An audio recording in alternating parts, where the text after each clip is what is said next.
Olá, seja muito bem-vindo. Nós estamos começando mais um episódio do podcast Ensinoar e nós vamos conversar hoje sobre a volta às aulas presenciais. E para conversar aqui comigo, como sempre, professora Viviane Pereira. Seja bem-vinda, professora. Olá, Joel. Fico muito feliz de estar aqui mais uma vez nesse episódio, que eu acho que o tema é muito relevante para o momento. E obrigada, mais uma vez, por nos receber aqui dentro desse ambiente que é o Ensinoar. E a nossa convidada de hoje, que vai conversar aqui com a gente sobre esse tema, é a Isabel Menezes. Isabel, seja muito bem-vinda e já fale aí um pouco de você. Quem é a Isabel? Tudo bem, Joel? Tudo bem, Viviane?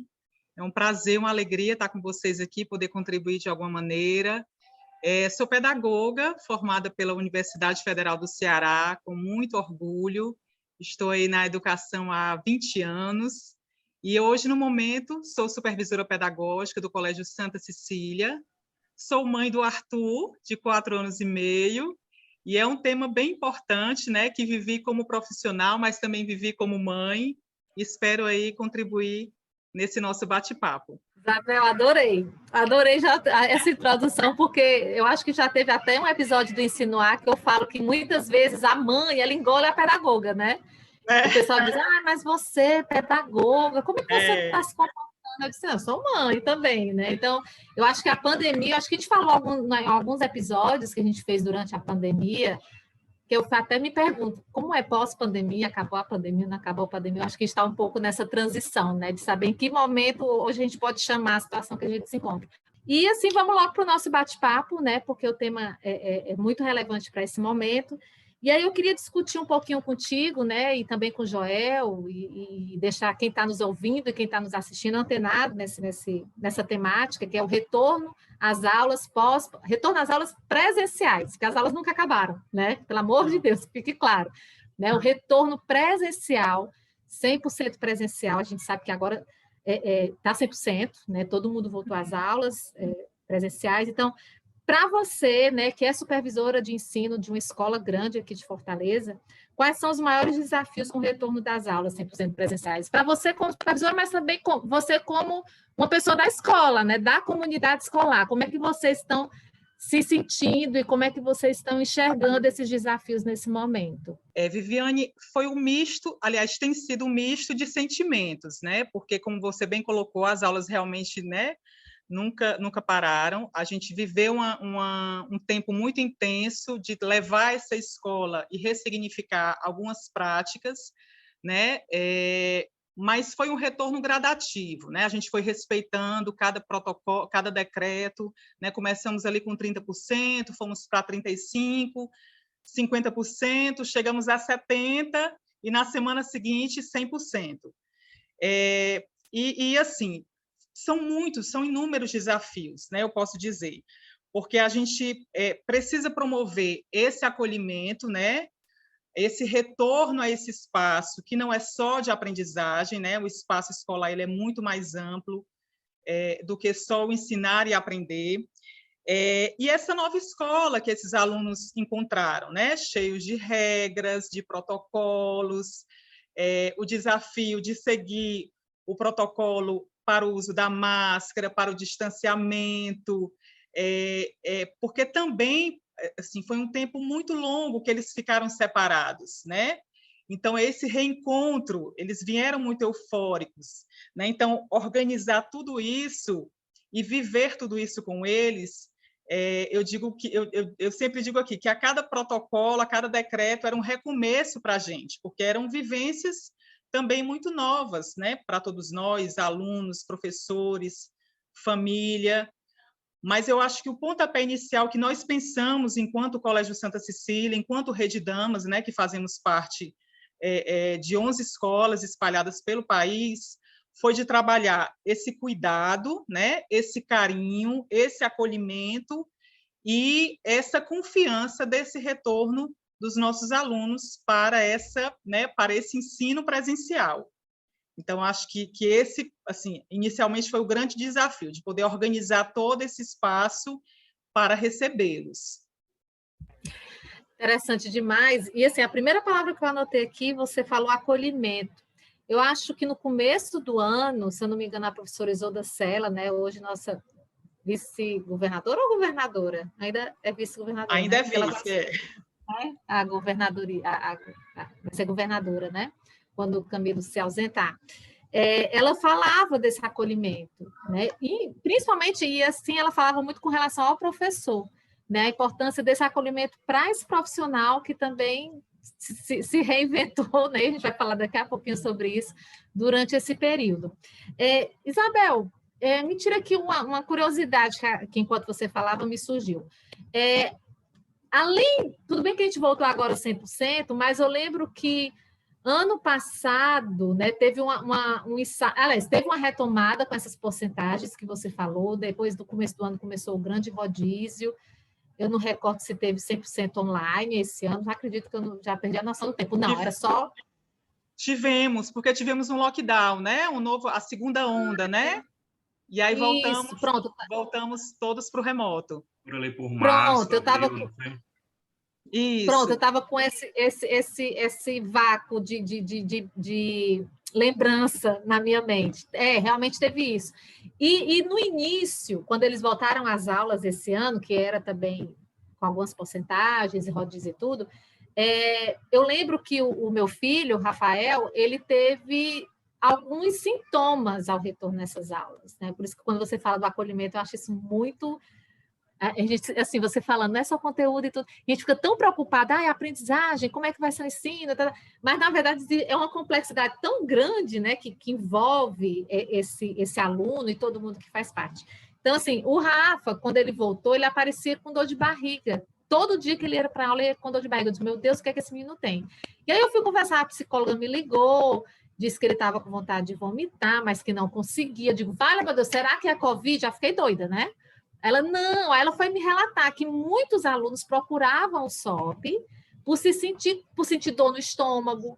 E aí isso tudo era reflexo de um retorno que eles também estavam tudo confusos, né? Como você fala de novas regras, então para que isso? Né? Dá um medinho, dá uma insegurança para essa criança tão pequena, né? Eu estou falando aí de criança, né? Que a gente sabe que a escola vai até o ensino médio, tem os adolescentes com outras questões, mas a gente vê que as crianças elas ficaram muito inseguras. Então, esse acolhimento, eu quero só destacar a tua fala, na verdade, né? Esse acolhimento é um ponto que eu acho que quem está nos ouvindo e nos assistindo precisa ter um ponto de atenção muito grande para quando pensar na escola, nesse retorno, né? E a gente que é mãe, já pensando do lado de cá, o quanto a gente também tem que respeitar esse momento da escola, né? Eu sempre dizia nas minhas conversas com o pessoal que a gente precisava ter muito carinho com a escola nesse momento, né? Porque às vezes batia um certo cansaço, um certo blá, blá, blá, né? O pessoal, um xingamentozinho básico, as pessoas um pouco nervosas, mas não. Era um momento de muita paciência, né? De muita parceria mesmo, né? Eu acho que, não sei, e aí eu vou te passar esse gancho também, se você já quer falar. Eu não sei se com esses momentos que a gente viveu, Isabel, se a família se aproximou mais da escola. Assim, Vivi, a gente sempre compreendeu, assim, sempre procurou ter muito claro que foi um período, está sendo ainda muito difícil para todos, para a família, porque foi algo muito novo. Essa família, né, a casa virou espaço escola também, né, que se misturou com o espaço de trabalho do pai, da mãe, né, o medo da doença, o medo das questões todas, né, que envolveram a pandemia em si. Então, a compreensão dos dois lados se fez muito necessária, né, para que, de fato, a gente pudesse trilhar esse caminho da melhor maneira. Então, assim, a gente sempre procurou, né, esse diálogo, já é uma característica muito forte da nossa escola, mas a gente procurou tentar estreitar e tentar sempre, na verdade, a nossa intenção sempre foi de acertar, né? Porque foi um caminho muito novo para todos, né? Para toda e qualquer escola, né? Então, assim, esse retorno também trouxe outras questões, né? E questões novas, né? Do comportamento dos alunos, né? Da gente cuidar desse professor, que foi um período também muito intenso para ele, né? Essa escola ela foi virada, né? Então a gente precisou ressignificar uma formação intensa dos professores para novas práticas, aprender novos recursos, né? Tentar oferecer a melhor aula, pensar em instrumentos avaliativos, né, formas disso ser alcançado pelo aluno, porque, né, foi muito tempo assim. E eu acho que essas lacunas que possam ficar relacionadas à aprendizagem, elas serão recuperadas, né? Eu acho que a gente não tem, eu acho que a gente tem que assim tentar acalmar o coração.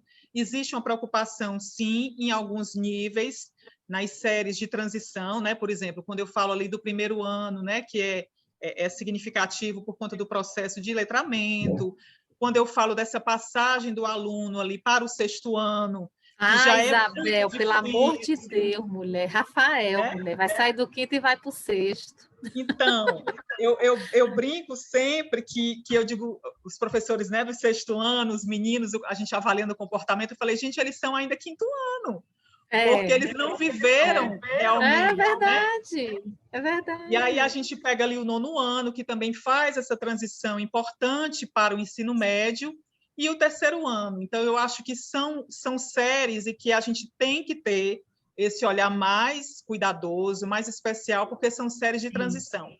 Mas essas aprendizagens, assim, com o tempo, elas serão recuperadas, né? Amém.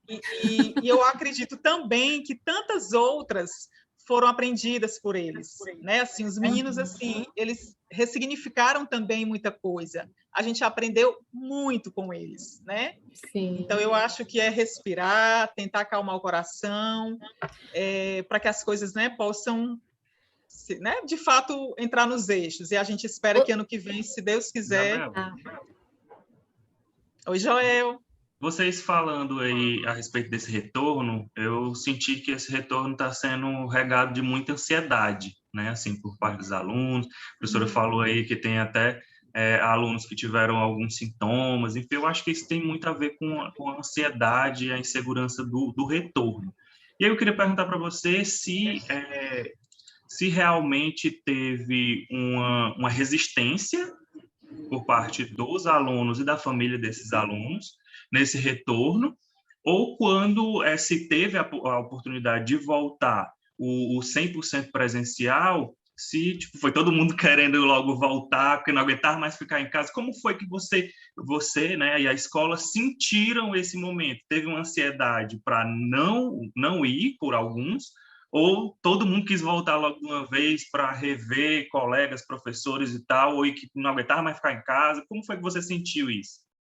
Joel, a gente foi respeitando a cada sexta-feira, normalmente, era quando o governo dava as notícias, né, do protocolo, e a expectativa era enorme.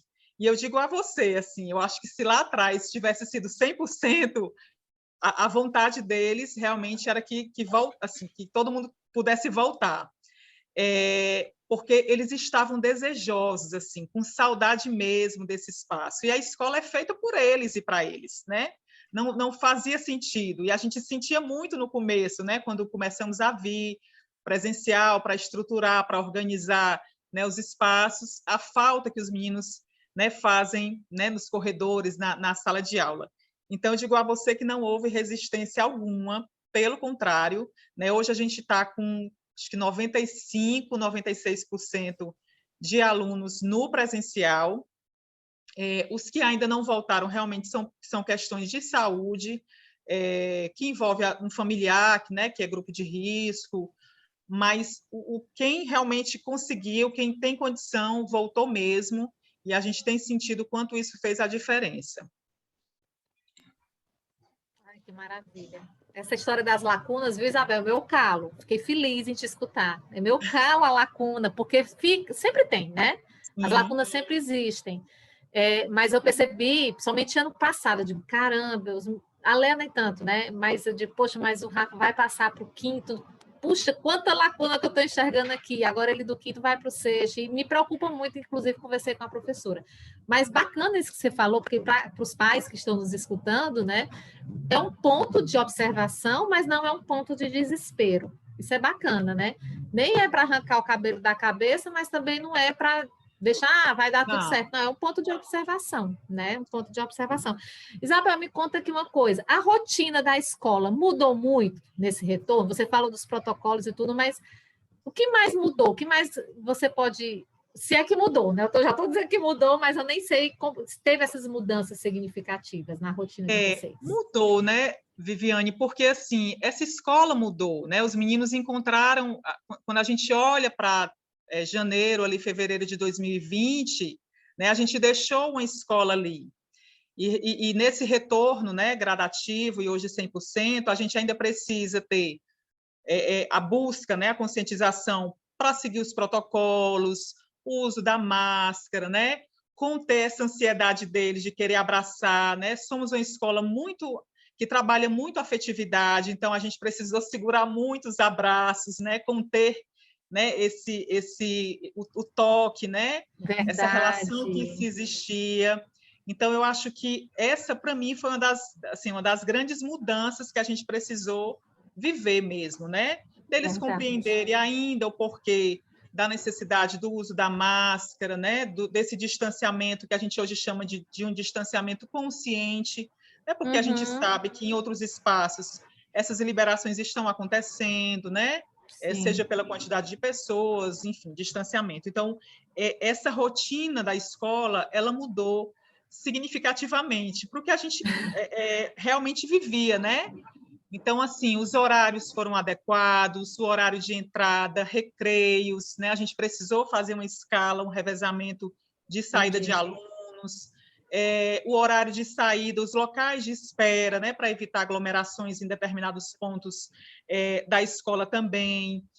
Fizemos uso de um aplicativo para que o pai pudesse identificar para o filho, para a escola, né? Estou chegando, né? Para a gente poder evitar a quantidade, né? A quantidade de alunos, isso assim facilitou e nos ajuda muito. As reuniões, por exemplo, né, da equipe de professores que a gente fez, né, prioritariamente de forma remota, então a gente precisou também adequar esse planejamento, né, essa vivência que era feita no remoto.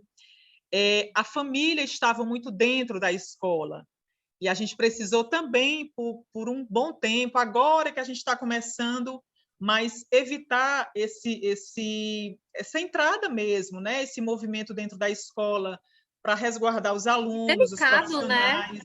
Né? Como, Vivi? Delicado isso, muito, né? Delicado. Muito, é uma característica muito forte, assim, nossa, né? De ter esse contato. A escola é feita, né, para os pais, para a família, e eles estão aqui dentro. Mas houve também uma compreensão das famílias nesse sentido, né, desse entendimento, dessa necessidade, nesse momento em que a gente passou, e a gente precisou se adaptar diante disso, né, também. Então, assim, eu digo que a nossa rotina mudou bastante mesmo. Certo.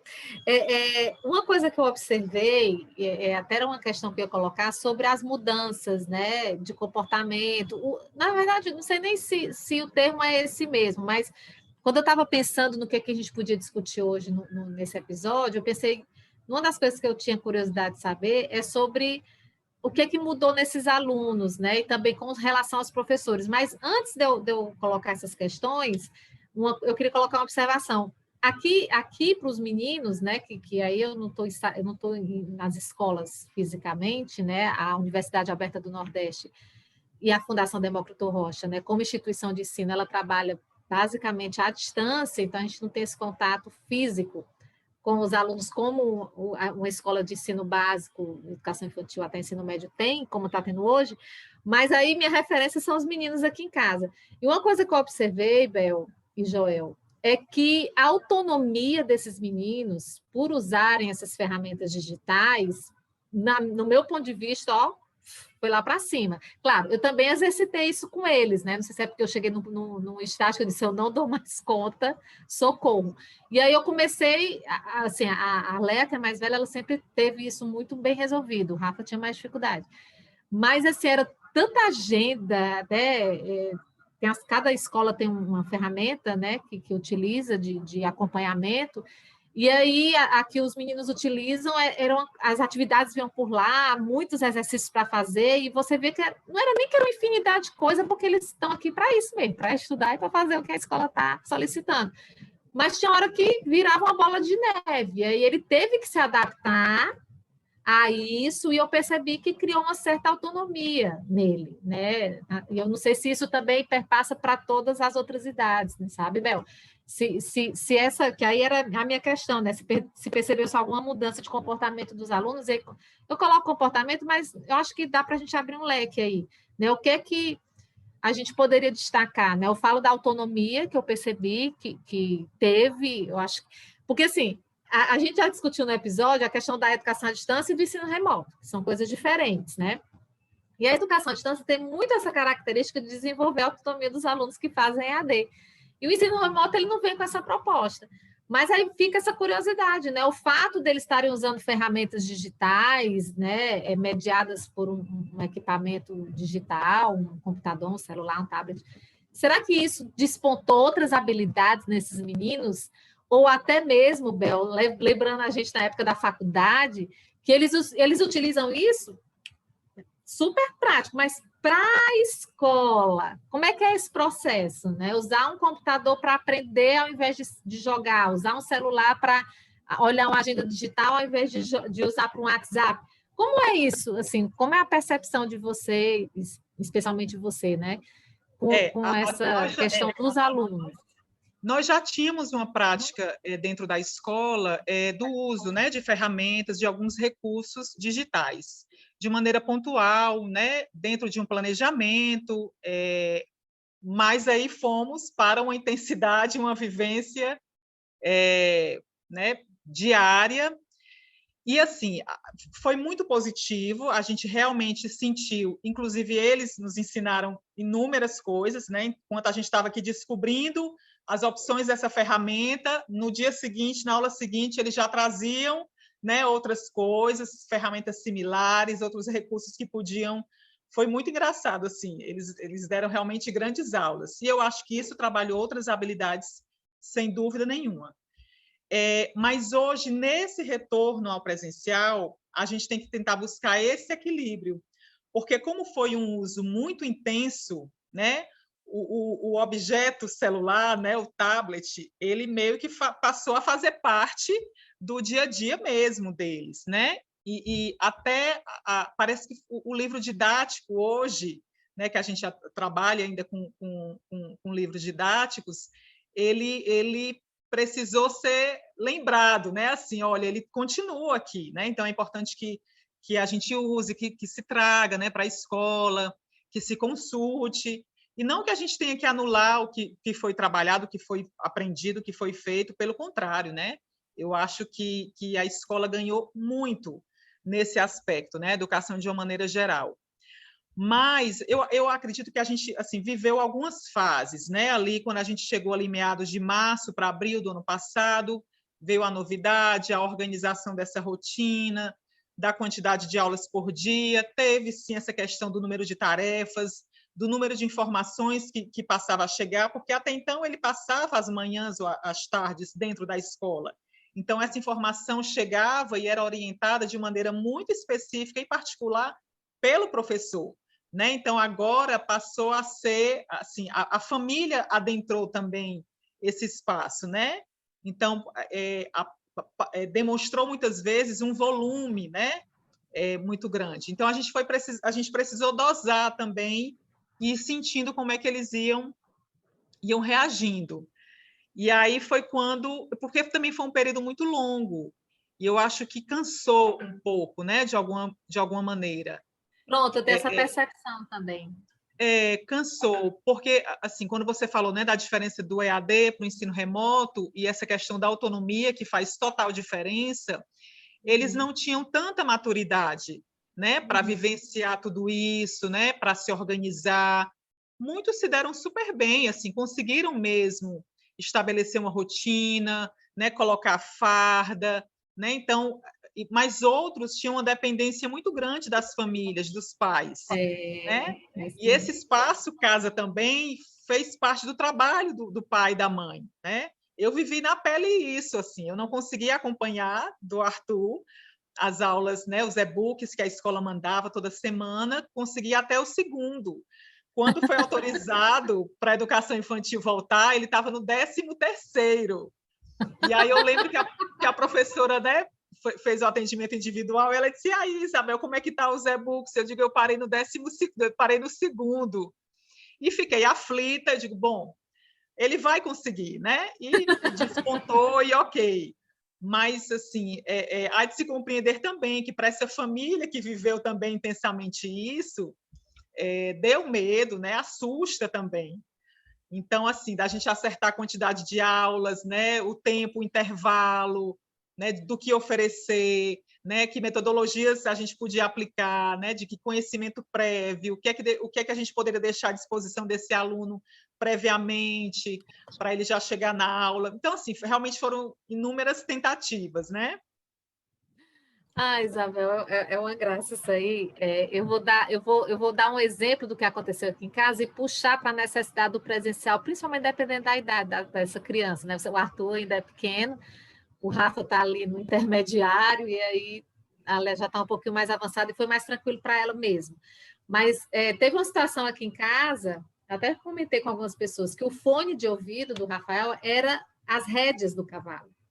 Né? Então, ele estava aqui a aula truando, acontecendo, e ele aqui, a imaginação, ó, ele em cima de um cavalo, ele pegou o fone, e ele ficava, e eu aqui trabalhando no home office, ele na outra ponta da mesa, eu só olhando aqui do lado, ele, minha filha, ó, no faroeste, só Deus sabe a aula, e aí, aquilo ali me matava. E aí é onde eu trago para o presencial. Era um dos pontos que eu dizia, gente, esse pessoal precisa voltar para o presencial.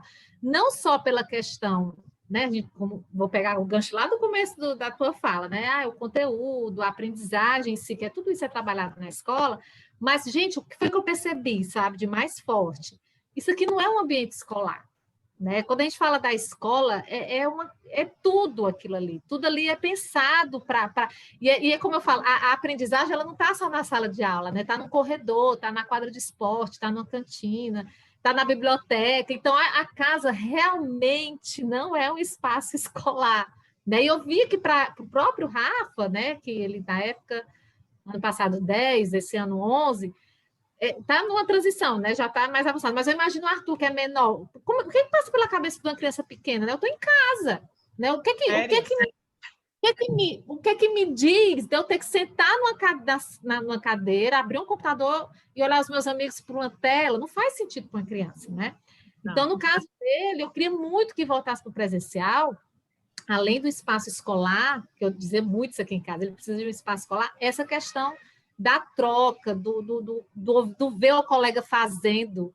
Né? O Rafa ele tem algumas questões, ele é super sinestésico, o Rafael. O negócio dele é corpo, é desenho, né? Essa parte do matemático, da linguagem, Jesus, Maria José, né? Está em outro setor. Então, o fato dele ver um amigo que é mais linguagem, que é mais matemática, isso vai estimulando para outras coisas e, de uma certa forma, até ele vai aprendendo junto. Então, essa parte do presencial, né, Isabel, é de uma importância, não sei se as pessoas têm noção, né? E quando eu escutava as pessoas dizerem, em casa eles aprendem, cara, mas aprender conteúdo tem em muitos lugares, né? A própria internet está aí, um rio de conteúdo. Mas o que a gente faz com isso? Né? O que a gente faz com esse conteúdo? Aí é que chega o professor, né? Que ele pega esse conteúdo e transforma aquilo, e de formas diferentes. Vale ressaltar, né? Porque a Isabel tem uma vivência diferente da minha, que tem uma vivência diferente do Joel, então, quando a gente recebe o mesmo conteúdo, cada um transforma aquilo de uma forma. Então, assim, é para chancelar a importância desse retorno presencial, né? E desse compromisso que a escola tem, não só de ensinar e aprender, mas de acolher. E aí vem a palavra mágica que você falou no começo, né? Esse acolhimento, né? E dentro desse cenário, então, eu acho que é indispensável, né? Cenário assim, essa questão da sistematização mesmo, né, professora? Da intencionalidade, pegar todo esse conteúdo e ter toda essa sistemática mesmo. Enquanto vocês estavam falando aí, eu estava pensando aqui o quanto foi difícil para todo mundo, né? Porque a professora fala aí na importância do presencial e a gente trabalha com EAD, entendeu? A gente não acha que a EAD, como inclusive eu já ouvi a professora Viviane falando muito, que a EAD ela não é a solução para todos os problemas do mundo, não. A gente entende qual é o papel da EAD, qual o papel, o apagar de fogo que foi esse ensino remoto, de forma brusca, de forma que ninguém estava preparado, como a Isabel mesmo falou, no começo foi um pouco difícil. E foi difícil também para os próprios alunos, porque a gente fala aí de crianças, adolescentes e até jovens também, e aí que estavam já acostumados com o digital na vida deles. Mas o que eles acessavam, né? O que eles estavam ali consumindo? É por isso que hoje é muito debatido, né? Eu não digo nem questionado, mas é muito assim debatido sobre aquela questão do conceito de nativos digitais, né? Que as pessoas dizem, não, mas eles são nativos digitais, então vai para eles. Eu não entendo por que essa dificuldade. Na verdade, o aluno, o jovem, enfim, ele está acessando no cotidiano dele uma rede social, conteúdos no YouTube, ele está acessando aplicativos Coisas de aleatórias. bate-papo, coisas aleatórias, que tudo isso pode ser, sim, usado para educação. Pode, mas não era costume dele. Por isso que eu escuto muitos professores relatando dificuldades de alunos que não sabiam mandar um e-mail e não sabiam mandar um e-mail com anexo, com trabalho. Não sabiam pegar, acessar lá a plataforma, seja, sei lá, Classroom, enfim, e aí acessar lá o fórum, mandar sua contribuição e tal. A dificuldade de coisas que para eles, para os alunos, né, que já são acostumados com isso, seria básico, mas como eles não utilizam isso para a educação, não utilizam, que a gente pensa, não, ele está ali com o celular, ele sabe mexer tudo de internet. Não sabe. Ele tem a vivência dele, sei lá, um jogo, alguma coisa, enfim, inúmeras possibilidades dele lá. Mas, para a educação, foi algo bem específico. Certo? Os pais, os professores acham, não, se esse menino vive com o celular, ou o iPad, ou o notebook na mão, ele vai saber tudo. Não estou entendendo essa dificuldade, não estou entendendo o porquê disso. Mas, na verdade, foi difícil para todo mundo. Né? E, Joel, você falando, eu lembrei o quanto nós recebemos assim de relatos inúmeros, né? No começo as famílias às vezes era um notebook, né, para a família toda, e muitas vezes ali o notebook ou o computador era acessado apenas pelo pai e pela mãe. Os meninos não sabiam mexer, procurar as teclas, assim, foram inúmeros relatos, porque de fato a vivência deles era ali no tablet, e isso eles precisaram aprender, né? Assim, a tecla, essa história do anexar, do usar e-mail, né? Aqui na escola em especial a gente fez um cadastro de e-mails para cada aluno, para que a gente pudesse montar a plataforma de acesso, né? Rodar as atividades. E a gente foi ensinando mesmo, né? Então, isso é meio contraditório nesse sentido, Sim. Porque a gente precisou ir um pouco do zero aí com eles também. Aí eu queria já emendar para uma pergunta, né? A gente teve esses ensinamentos, esse momento de pandemia, de ensino remoto foi um momento delicado, doloroso e tal, mas a gente precisa ver alguma coisa positiva também, né? Como a professora falou aí, melhorou a autonomia dos alunos e tal. Eu entendo que as escolas aprenderam muito, principalmente nessa questão digital, das ferramentas, o professor teve que se reinventar, a coordenação. Enfim, foi um momento muito turbulento, mas eu acredito que nessa dor a gente conseguiu pontos bem positivos, né? E aí eu queria perguntar para ti a percepção sua e de vocês aí pelo seu trabalho. Daqui para frente, a tendência, a intenção, né, é voltar tudo ao presencial, voltar tudo como era antes, ou a ideia é manter um híbrido? Como é que vocês estão pensando daqui para frente? Como é que está agora e qual é a intenção? Joel, eu acho que a gente não tem que voltar para o modelo que era antes, digamos assim, certo? Você bem colocou, as escolas, assim, a gente aprendeu muito, um pouco na dor, né? Porque foi necessário por conta de tudo que vivemos. Mas a educação, de uma maneira geral, ela precisava romper, acredito eu, alguns paradigmas assim relacionados ao uso da tecnologia, de ferramentas e etc. E que a gente precisa também entender que esse aluno hoje é muito diferente da gente, né, de quando éramos alunos e vivenciamos isso. Então, a gente está com outra geração mesmo. Mas eu acredito que o híbrido ele não vai acabar. Assim, a gente segue, né, o Conselho Nacional de Educação, o Conselho Estadual de Educação, as orientações que são colocadas, e os debates já têm acontecido nesse tempo agora, já pensando que escola é essa que virá pós-pandemia, né, se a gente pode falar dessa forma. Então, eu acho que a gente não deve respeitar o que era feito, muita coisa bacana era feita, não anular isso de jeito nenhum, mas ficar com o que foi de muito positivo e de muito bom, né? E aprimorar, né? Porque realmente a gente precisava mesmo, né? E repensar inúmeras práticas, né? Eu acho que a avaliação, por exemplo, é algo que precisa ser muito debatido, né? Foi questionado bastante essa história da avaliação remota, da avaliação feita a partir de consulta. Por que não, então? Será que não chegou a hora da gente repensar o modelo avaliativo que a gente aí arrasta há tantos anos ainda, né? Esse modelo de hora-aula, a formação dessas cadeiras, essas carteiras em sala. Então, eu acho que a gente vive um momento muito rico, né? Que esses debates, essas discussões precisam tomar força para que a gente possa ter uma outra escola para uma geração que talvez não sustente muito esse modelo que a gente vive já há tantos anos, né? Então, eu acredito que o híbrido, dentro de inúmeras ferramentas e possibilidades, tá? Ele não pode, assim, eu acho que a gente não pode zerar e voltar para o que era antes, mas sim de pensar e fomentar discussões nesse sentido. Tipo assim, né, Isabel? Acabou, né, joga o caderno para cima, vamos voltar. Não. Isabel, eu fico tão emocionada de escutar isso de ti, de verdade, fiquei bem emocionada em escutar.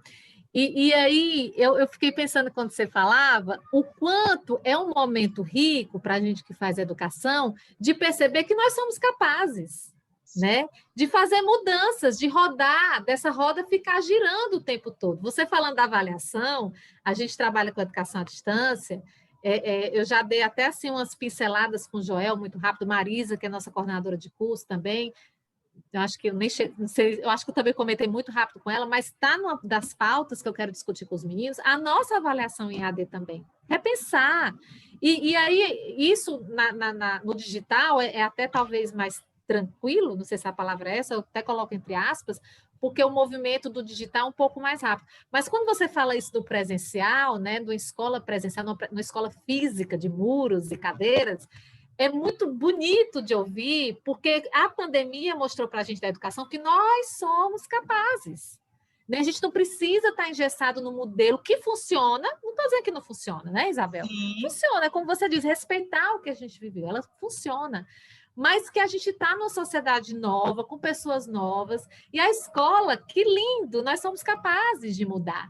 E em tempo recorde até, né? E se a gente faz isso em uma velocidade gradativa, planejada, repensada, sem medo, isso é lindo demais de ouvir e de se imaginar que a escola pode se reinventar na hora que ela quiser. Isso é lindo demais, gente. Pode. Isso se tem uma coisa que a gente provou, né? Assim, isso. E há esse reconhecimento, né? É preciso ser dito assim, dessas famílias, né? Dos alunos, desse trabalho, dessa dedicação que os professores e os educadores tiveram, porque não foi fácil, né? Assim, a gente precisou aí praticamente em 20 dias retomar tudo, repensar tudo, né? Montar novas estratégias, e foi bonito mesmo, assim. Eu também, assim, quando eu volto, né, e vejo, relembro, olho para algumas reuniões, alguns encontros, e digo, meu Deus, a gente conseguiu tudo isso, né? Isso. E foi bonito, assim, foi bonito mesmo. Bacana. Então é isso. Acho que a gente vai chegando aqui no término do nosso episódio. Queria agradecer, Isabel, por ter aceito nosso convite e conversado aqui com a gente. Queria agradecer a professora Viviane, que esteve aqui com a gente mais uma vez. Eu queria agradecer você, ouvinte, que está aqui com a gente. Se ficou até o final, eu costumo dizer que é porque você gostou. E eu queria te lembrar também que existem outros episódios aqui do podcast Insinuar, que você pode aí usufruir de todo esse conteúdo, que esse conteúdo é nosso mesmo. A gente está aí, só lembrando, no Spotify, Deezer, O Povo Mais, enfim, os principais tocadores digitais a gente está. E o vídeo desses podcasts também está lá no canal FDR. A gente está colocando todos os episódios lá com o vídeo também. Então é isso. Obrigado, Isabel. Você quer deixar algum recado final? Obrigada, Joel. Obrigada, Viviane. Fiquei muito feliz com o nosso debate, a nossa conversa. E esperamos aí que 2022, né, tenhamos sempre boas notícias e um novo ano aí para a gente esperançar. Ai, que lindo! Lembrou Paulo Freire agora. E assim, Joel, antes de você me passar a palavra, já tomando a palavra, né? Você nem me passou, eu tomei. Amei essa conversa de hoje, assim, me senti super, como é, Isabel? Ali na cantina da Gina, né? Sentada ali naquelas cadeiras de cimento, conversando sobre educação. Conversa leve, conversa gostosa, e assim, eu acho que o desfecho da nossa conclusão foi muito bacana para quem está ouvindo a gente, para entender que a educação, ela está aí para mudar vidas e também essa possibilidade de mudança, né, que a gente pode ter a partir dessa experiência que a gente viveu na pandemia. Obrigada, Bel, por aceitar nosso convite. Agradecer ao Colégio Santa Cecília, né, por ceder gentilmente a Isabel para essa conversa conosco. Fico muito feliz. Obrigada, Joel, também, por repartir conosco essa horinha, né, que a gente ficou aqui conversando. Bacana. Então é isso, pessoal. Nós vamos ficando por aqui. Eu agradeço novamente a todos e peço que você pegue esse link e mande para os seus amigos, mande para os professores, todo mundo que você conhece, que é para a gente divulgar esse conteúdo, tá bom? Então vamos ficando por aqui. Tchau. Valeu, pessoal.